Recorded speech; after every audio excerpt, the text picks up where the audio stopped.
Tehran is unraveling, and this time the threat isn't coming from Washington, isn't coming from Tel Aviv, and isn't coming from any foreign capital at all. It's coming from inside the regime itself. On April 23, 2026, Iranian Parliament Speaker Mohammad Bagher Ghalibaf, the man who was leading Iran's negotiating team in Islamabad, the man widely considered the de facto co-leader of Iran during this war, suddenly resigned from his role in the talks with the United States. And the reason behind this resignation is not health, not personal, not political ambition.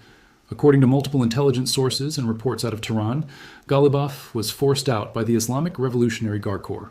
The negotiator was thrown off his own table by the men with the guns.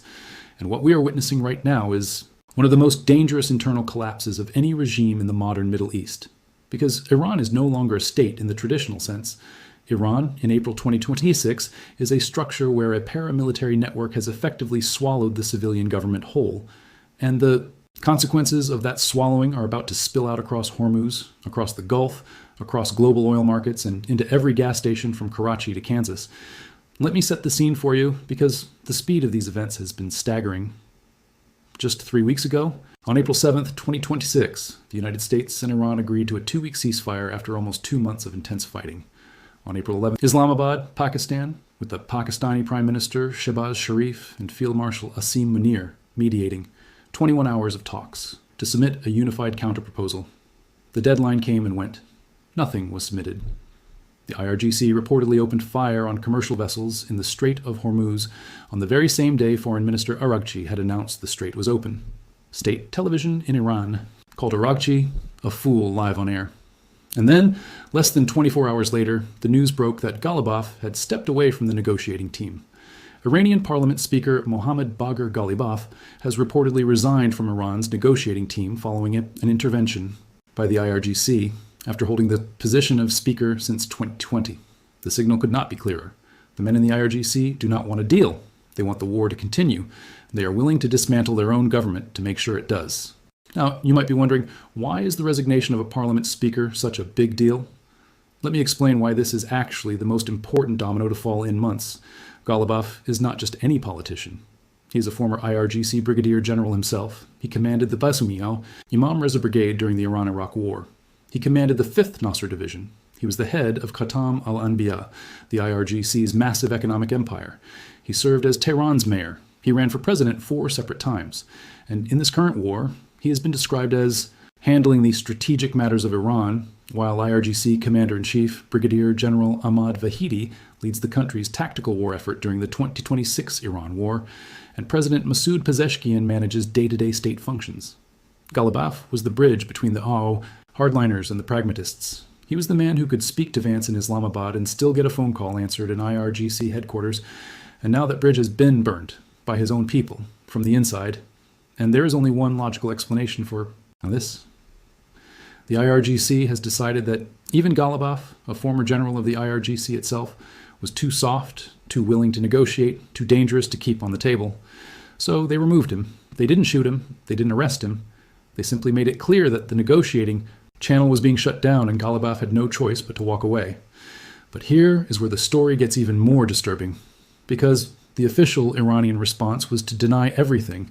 Iranian authorities officially denied on Saturday reports circulating in Israeli media that Parliament Speaker Mohammad Bagher Ghalibaf had resigned from his position as head of the negotiating team with the United States, with the head of the Iranian Parliament's communications department, Iman Shamseh, stating the claims made by Israel's Channel 12 were baseless, and that Ghalibaf had not resigned from any position.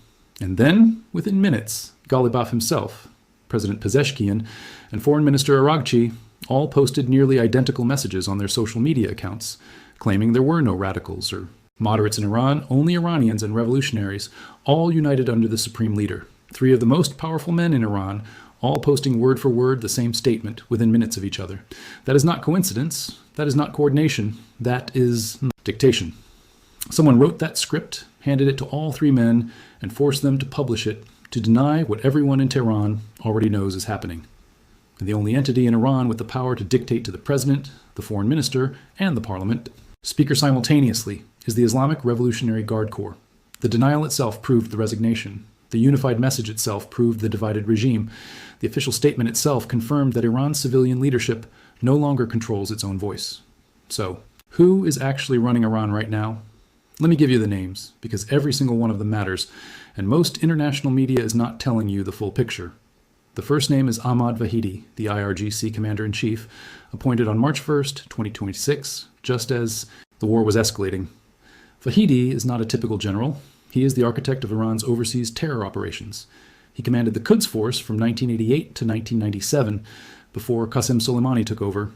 He is on Interpol's red notice list for his alleged role in the 1994 AMIA bombing in Buenos Aires that killed 85 people. The second name is Mohammad Bagher Zolgadar, the Secretary of the Supreme National Security Council, an old IRGC hand who is reportedly unable to even coordinate effectively between the IRGC, the civilian leadership, and the Supreme Leader's office. The third name is Ali Asghar Hijazi, a powerful security official inside the office of Supreme Leader Mojtaba Khamenei, who reportedly survived an Israeli airstrike in early March and is now under pressure from IRGC factions trying to push him out. And the fourth name, the most important one, is Mojtaba Khamenei himself, the new supreme leader, son of Ali Khamenei, whose health and whereabouts have become genuinely uncertain over the past few weeks. According to informed sources, a military council made up of senior IRGC commanders has complete authority over the central decision-making structure, enforcing a security cordon around Mojtaba and preventing him from obtaining government reports on the status of the country. Read that sentence again. The supreme leader of Iran, the man whose word is supposed to be law, is being kept in the dark by his own military. And in the next section, I'm going to show you exactly how this internal power grab is connected to what is happening in the Strait of Hormuz, why the IRGC needs the war to continue, and what the next 30 days could look like for the entire Middle East. Stay with me, because what comes next will change how you see this conflict forever. So let's answer the most important question of this entire crisis. Why did the IRGC pull the rug out from under its own negotiators? Why would any rational state actor sabotage its own diplomacy in the middle of a ceasefire that was literally keeping the country alive?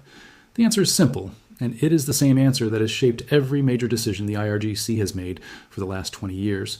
The IRGC needs the war to continue because peace is more dangerous to the IRGC than economic collapse, more dangerous than international isolation, and more dangerous than the suffering of the Iranian people. And once you understand the structural reality of what the IRGC actually is, you will understand why this war was always going to end with an internal coup before it ended with a peace deal. The Islamic Revolutionary Guard Corps is not just an army. It is not just a security force. It is not even just a political faction. The IRGC is, in functional terms, the largest economic actor in Iran. Through its construction conglomerate Khatam al-Anbiya, which Ghalibaf himself once led, the IRGC controls major portions of Iranian construction, oil services, telecommunications, petrochemicals, and banking. Through its proxy networks, it controls Hezbollah in Lebanon, the Houthis in Yemen, and various Iraqi and Syrian militias. Through its intelligence wing, it manages much of Iran's domestic surveillance and political enforcement, and through its political faction, it has progressively colonized every major institution of the Iranian state over the last 2 decades. So when you ask why the IRGC sabotaged the talks, the answer is straightforward.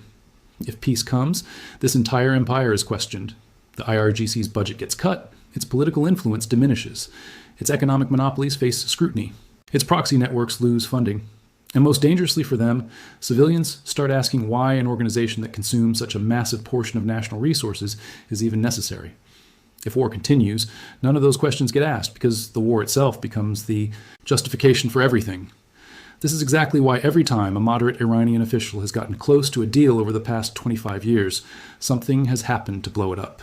Now, look at what the IRGC has done in just the last 3 weeks, because the pattern is unmistakable. IRGC Commander Vahidi and others have reimposed the blockade, enforcing it with missile attacks on 2 Indian ships in the Straits of Hormuz. They reimposed the blockade right. After Araghchi announced the strait was open, they sabotaged Iranian negotiation efforts and then forced their own former general, Ghalibaf, off the negotiation team. The new announcement to reimpose the blockade was designed to publicly sideline, humiliate, and overrule Pezeshkian and Araghchi and other civilian leaders tied to the theocratic regime, according to ISW. This is not chaos. This is choreography. Every move the IRGC has made over the past 3 weeks has been designed to demonstrate one thing to the world and to its own population. We are in charge. The president doesn't decide. The foreign minister doesn't decide. The parliament speaker doesn't decide. We decide. And the most chilling part of this entire sequence is that the IRGC is not even hiding it anymore. You want to know what real power consolidation looks like? Listen to this. President Pezeshkian's attempt to name a new intelligence minister recently failed due to intense pressure from IRGC Chief Commander Ahmad Vahidi, with Hossein Dagan among the candidates who were turned down. Vahidi ordered that all crucial and critical positions of authority should be determined and handled exclusively by the IRGC, until further notice, owing to the circumstances triggered by the war with the US. The president of Iran cannot even appoint his own intelligence minister anymore. In recent days, Pezeshkian has made numerous requests for an immediate meeting with Mojtaba, but none of them have been fulfilled, and no communication has been forged. The president of Iran cannot even speak to the supreme leader. The man who is constitutionally supposed to be the head of the executive branch is locked out of the executive branch. The man who is constitutionally supposed to communicate with the highest religious authority is being denied that communication, and the man who is constitutionally supposed to lead Iran's negotiating delegation has just been kicked off the team by the same organization that is supposed to be subordinate to him. This is a coup. Not the kind with tanks rolling through the streets, but the kind that happens silently in offices, in phone calls that don't get returned, in appointments that don't go through, and in social media posts that are dictated word for word by men in uniform. Even more telling is what Ghalibaf was actually pushed out for. Ghalibaf has been reprimanded in the Islamic Republic for his efforts to include the nuclear energy issue as part of the negotiation axes with America, and has been forced to resign. According to Iran International's information, the possibility of replacing Mohammad Bagher Ghalibaf with Saeed Jalili at the head of the negotiating delegation has been raised. Saeed Jalili. Let that name sink in for a moment. Jalili is one of the most hardline figures in the entire Iranian political system. He was Iran's chief nuclear negotiator from 2007 to 2013, a period during which Iran's nuclear program advanced rapidly while talks went nowhere. He is widely seen as the man who can sit at a table for 10 years and never sign anything. If the IRGC actually replaces Ghalibaf with Jalili, it sends a clear message to Washington. We are not negotiating in good faith. We are stalling. We are buying time. We are using your patience against you. And the Trump administration has already picked up on this, because if Ghalibaf is getting pushed out of negotiations by the IRGC, it means the hardliners and the military wing are now driving the bus. You don't hand the keys to the Revolutionary Guards if you're looking to cut a deal. Now, let's talk about what is happening to ordinary Iranians while this internal coup is unfolding, because this is the part of the story that almost no Western news network is covering properly. The Iranian economy is in absolute freefall. In its World Economic Outlook, the International Monetary Fund estimated that the Iranian economy will shrink by 6.1% in 2026, with 68.9% inflation, and the currency has fallen to around 1.32 million rial per US dollar, 68% inflation. The rial has collapsed. The middle class has been wiped out. Inflation exceeded 50% in 2025, and the rial had lost 60% of its value in the months after the 12-day war against the US last July. And remember that this collapse started before the current war. The current war just accelerated it. Now, with the US blockade tightening, the situation is becoming catastrophic. A United States naval blockade on Iran is strangling the Islamic Republic's main economic corridors, leaving Tehran facing a looming oil storage crisis and its citizens grappling with rising food prices and surging unemployment. Defense Secretary Pete Hegseth said it himself on Friday, calling the blockade ironclad, declaring nothing in, nothing out. And on Karg Island, Iran's main oil export terminal, storage facilities are filling up faster than the country can sell oil, which means Iran is days away from being forced to actually shut in its own oil wells. Once those wells are shut in, restarting them costs billions of dollars and permanently reduces output. Iran would be physically destroying its own future export capacity, just to survive the next few weeks. So here's the trap the IRGC has built for itself, and you need to see it clearly. They need war to maintain power, but war is killing the economy. They need the blockade to continue to justify their grip, but the blockade is starving the people they claim to protect. They need the negotiations to fail to keep their monopoly, but every failed negotiation makes the blockade harsher, and every day this dynamic continues. The regime gets weaker from within, the people get angrier, and the IRGC's room to maneuver shrinks just a little bit more. In the next section, I'm going to show you exactly what the United States is doing in response, why the Trump administration's strategy is far smarter than most people realize, and why the next 30 days could reshape not just Iran, but the entire balance of power in the Middle East. If you are following this analysis closely, hit that subscribe button right now, because what comes next is the part that will genuinely shock you. So now let's get into the part that almost nobody is explaining properly on cable news, and that is what the Trump administration is actually doing right now to handle this crisis. Because if you've been watching Fox or CNN or BBC, you've probably gotten the impression that Trump is just sitting in the Oval Office throwing tantrums and making threats, but that is not what is happening. What is happening is one of the most calculated economic strangulation strategies the United States has executed in a decade, and the man at the center of it is using the IRGC's internal coup against itself. Let me break it down for you piece by piece. According to a behind-the-scenes Wall Street Journal report from this past week, when news broke that the Iran negotiations had effectively collapsed, Vice President J.D. Vance, Jared Kushner, and Steve Witkoff spent the entire day evaluating options alongside President Trump in the Oval Office. The intelligence community delivered a sobering assessment. The Iranian government is not a unified entity anymore. The negotiating team, including Foreign Minister Araghchi, may not actually have the authority to approve any agreement. A power consolidation attempt is underway from the IRGC leadership, including the new chief Vahidi. The IRGC now controls major sectors of the economy and the nuclear program, signaling a transition from a power center within the state to the dominant force itself. And this transformation suggests Tehran will adopt a less risk-averse strategy compared to the previous leadership. Trump's response to this assessment was extraordinarily revealing. He didn't order new airstrikes. He didn't declare diplomacy dead. He did something much smarter. He extended the ceasefire and tightened the blockade. Read that again because it matters. He kept the door to diplomacy technically open, while simultaneously squeezing the Iranian economy harder than at any point since the Iranian Revolution began in 1979. Why? Because Trump's team understood something that the Iranian regime did not. If the IRGC is going to consume itself in an internal power struggle, the best thing the United States can do is sit back, watch the show, and turn up the heat on the kitchen. Trump's official statement on April 22nd captured this strategy perfectly. At the request of Field Marshal Asim Munir and Pakistani Prime Minister Shehbaz Sharif, the president extended the ceasefire deadline until Iranian leaders could present a unified joint proposal. But, and this is the critical part, he ordered the U.S. military to maintain the blockade. He didn't bomb. He didn't escalate militarily. He didn't even publicly insult the Iranian negotiators. He just turned the screws on the economy and let the IRGC fight its own civilian government. And let me tell you, the numbers are absolutely staggering. As Defense Secretary Hegseth told a news conference Friday to the regime in Tehran, the blockade is tightening by the hour. Nothing in, nothing out. Trump claimed publicly that Iran is losing $500 million a day. And U.S. Treasury Secretary Bessent stated that within days, Karg Island storage facilities will be completely full, and Iranian oil wells will be forced into shut-in status. Once an oil well is shut in, you don't just turn it back on. Restarting requires billions of dollars in new investment, and even then, you permanently lose 5 to 10% of the well's productive capacity forever.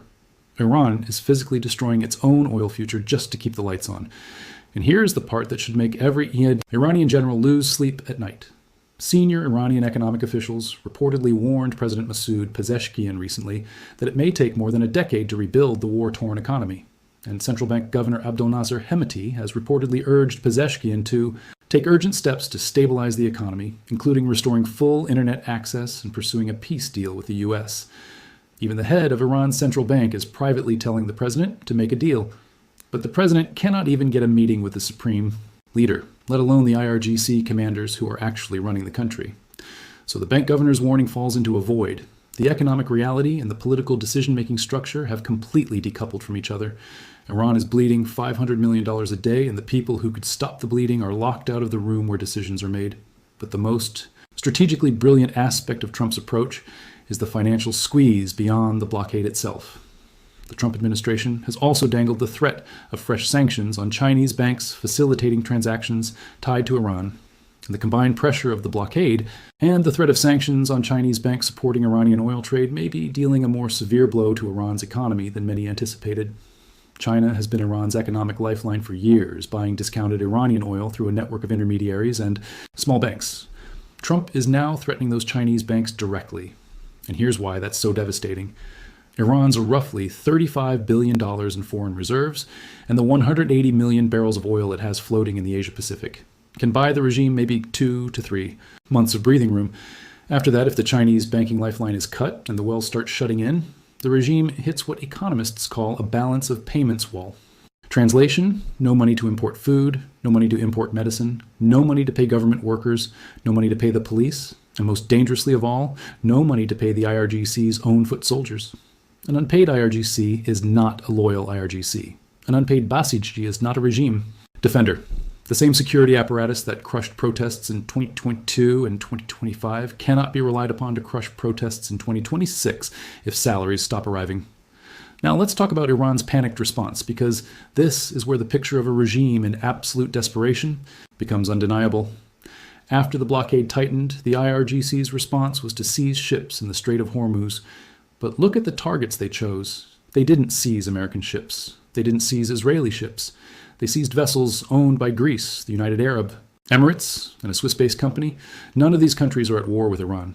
None of these countries even support the US blockade in a meaningful operational way.